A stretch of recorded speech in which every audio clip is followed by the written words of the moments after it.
Di konstitusi kita jelas, ada tap MPR-nya jelas, bahwa PKI, bahwa komunisme itu dilarang di negara kita Indonesia.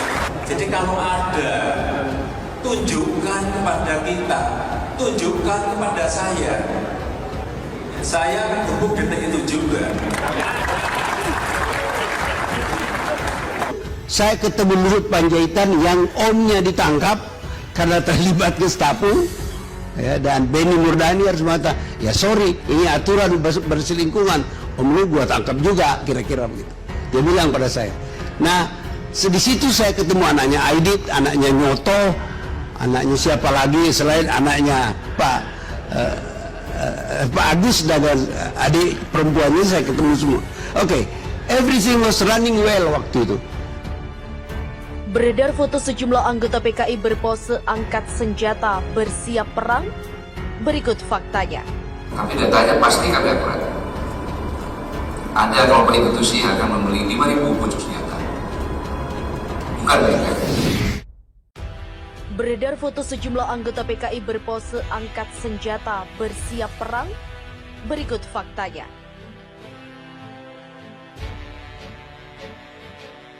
Isu Partai Komunis Indonesia atau PKI masih hangat selalu dibahas, terutama menjelang masuk bulan September. Seperti misalnya, beredar sejumlah foto memperlihatkan beberapa orang menggunakan masker berlogo Palu dan Arit. Mereka berpose dengan mengangkat senjata di suatu tempat seperti di sebuah hutan. Muncul anggapan bahwa mereka adalah sejumlah penganut paham komunis di Indonesia atau PKI. Muncul anggapan bahwa mereka adalah sejumlah penganut paham komunis di Indonesia atau PKI adalah akun Facebook Mona Lisa Felix Montoya yang turut mengunggah sejumlah foto tersebut. Dia mengatakan bahwa mereka itu ikut-ikutan apa karena memang tidak paham sejarahnya atau apa memang anak cucunya para PKI. Begitulah tulis akun Mona Lisa Felix Montoya pada Minggu 31 Mei kemarin. Unggahan ini ramai direspon warganet, terdiri dari 527 emotikon, 104 komentar, dan 259 kali dibagikan. Berikut adalah jumlah komentar yang muncul. Aparat keamanan menang-menang baik. Begitulah tulis akun Facebook Meti Sukmawati pada Minggu kemarin. Makanya habisi PKI dari induk sampai keturunannya daripada akhirnya bersemi kembali. Itulah tanggapan dari Susanton Dari. Sementara, akun Olit Roses pada Minggu 31 Mei menuliskan, mereka sudah berani menampakkan diri berarti mereka sudah siap. Sebelumnya kabar mengejutkan datang dari Mabes TNI Cilangkap, Jakarta Timur pada tahun 2017 silam. Dalam acara silaturahmi para jenderal dan purnawirawan, Panglima TNI Jenderal Gatot Nurmantio menyebut adanya oknum dari instansi di luar militer yang akan mendatangkan 5.000 senjata ilegal dari Cina.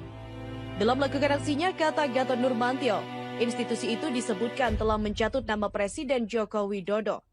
Dia menyebut ada jenderal nakal yang berusaha membantu mendatangkan senjata ilegal, oleh karena itu pihaknya pun siap melakukan pengawasan. Data intelijen dari pihaknya adalah akurat, sebut Gatot pada Jumat 22 September 2017 lalu. Menanggapi kabar tak sedap itu, Menko Polhukam Wiranto langsung memberikan penjelasan di kantor Kemenko Polhukam Jakarta pada Minggu 24 September 2017. Ia memandang langkah ini perlu untuk meredam situasi di tengah memanasnya isu kebangkitan PKI juga menjelang Pilpres 2019 mendatang. Menurut Wiranto, pemesanan 5.000 pucuk senjata itu tidak terkait dengan kondisi keamanan negara saat ini. Isu itu muncul lantaran belum rampungnya komunikasi antar instansi. Namun begitu dia mengaku ada pemesanan senjata ke PT Pindad sebanyak 500 pucuk, bukan seperti yang disampaikan Jenderal Gatot, yakni 5.000 senjata. Setelah dikonfirmasi, Kepala Panglima TNI, Kapolri, Kepala BIN dan instansi terkait terdapat pengadaan 500 pucuk senjata laras pendek buatan Pindad oleh BIN untuk keperluan pendidikan intelijen, bukan 5.000 pucuk dan bukan standar TNI. Begitulah jelas Wiranto. Lantaran spesifikasinya yang bukan berstandar tentara, izin pengadaan senjata pun hanya dilayangkan kepada Mabes Polri dan bukan kepada TNI. Karena itu, kata Wiranto, prosedur pengadaannya tidak secara spesifik memerlukan kebijakan Presiden Jokowi. Dari penjelasan ini, diharapkan tidak ada lagi polemik dan politisasi atas isu tersebut, ujar Wiranto.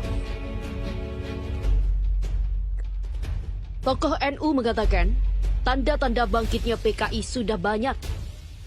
Tokoh Nahdlatul Ulama atau NU, Kiai Haji A'am Wahib Wahab Hasbullah, menilai tanda-tanda kebangkitan PKI di Indonesia sudah banyak. Salah satunya munculnya narasi bahwa PKI adalah korban masa lalu dan adanya ajakan untuk berdamai dengan PKI. Dan memang tanda-tanda bangkitnya komunisme sudah banyak. Kita bisa melihat yang pertama ada beberapa ormas itu di belakangnya, itulah tanda-tandanya. Begitulah kata Aam dalam diskusi daring komunisme dan arogansi oligarki di balik RUU haluan ideologi Pancasila. Yang kedua adalah wacana minta maaf kepada PKI atau PKI dianggap sebagai korban. Hal itu adalah tanda-tanda bahwa PKI memang sedang bangkit. Ketiga, terus ada wacana adu domba antar ormas Islam. Istilahnya ada ormas Islam yang diangkat, ada ormas Islam yang dijatuhkan. Atas dasar itu, dia mengajak semua elemen masyarakat untuk kembali ke falsafah negara yang telah ditetapkan oleh para pendiri bangsa, yakni Pancasila. Namun ia sepakat dengan pengurus Mas Yumi Reborn, Dr. Ahmad Yani, bahwa Pancasila tidak boleh dijadikan undang-undang, yakni RUU haluan ideologi Pancasila atau RUU HIP. Maka itu, marilah kita semua bersama-sama berjuang untuk mengembalikan kiblat ini ke falsafah negara. Semua kalangan, semua unsur dari masyarakat, para ulama, para habib, ayo berjuang agar negara kita betul-betul selamat.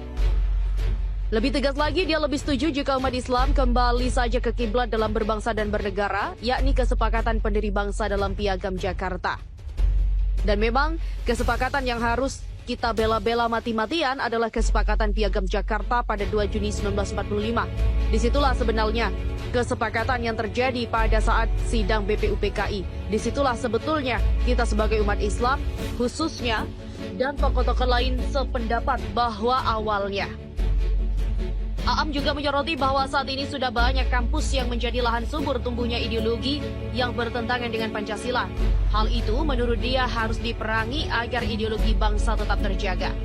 Di mana saat ini banyak sekali kampus yang memberikan lahan yang luas kepada mahasiswa untuk berpikir kritis.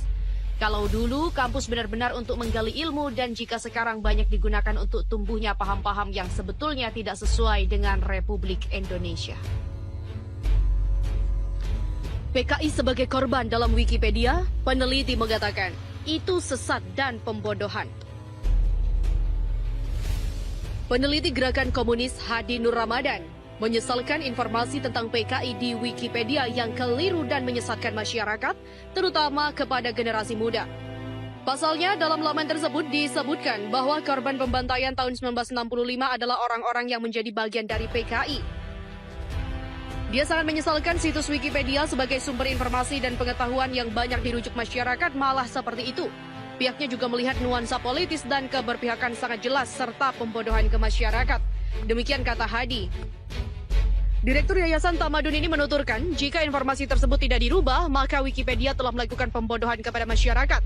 Wikipedia harus kembali kepada situs yang menyampaikan informasi dengan baik dan benar.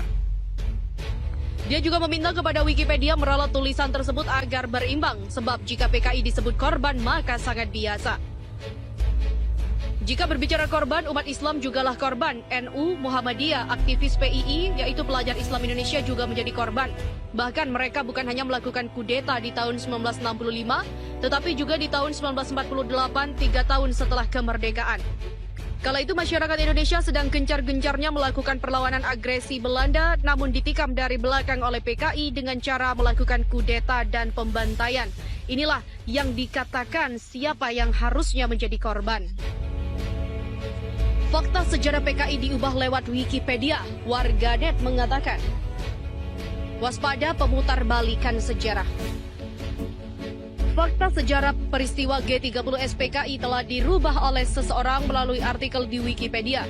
Hal itu diindikasikan untuk mengaburkan kebiadaban yang dilakukan oleh PKI di Indonesia.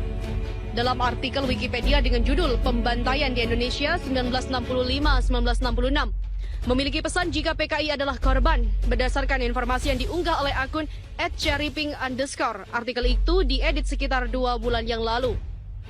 Dalam artikel tersebut ditulis jika pembantaian di Indonesia tahun 1965-1966 adalah peristiwa pembantaian terhadap orang-orang yang dituduh komunis di Indonesia pada masa setelah terjadinya gerakan 30 September atau G30 SPKI di Indonesia.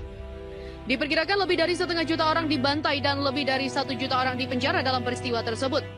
Pembersihan ini merupakan peristiwa penting dalam masa transisi ke Orde Baru. Partai Komunis Indonesia atau PKI dihancurkan, pergolakan mengakibatkan jatuhnya Presiden Soekarno dan kekuasaan selanjutnya diserahkan kepada Soeharto. Berbagai tanggapan dilontarkan para pengguna Twitter. Bagi mereka ini merupakan langkah para simpatisan komunisme di Indonesia yang mereka rata-rata menyayangkan hal tersebut. Seperti salah satu akun @penafsir. Orang PKI sudah edit Wikipedia, pemerintah apakah tidak tahu? Di mana di dalam artikel Wikipedia disebutkan yang bersalah bukanlah PKI, tetapi PKI adalah korban. Beda sekali dari fakta sejarah dan kurikulum. Yang salah menurut artikel ini adalah TNI AD, Soeharto, Muhammadiyah, dan NU. Begitulah cuitan dari @hari_mawon.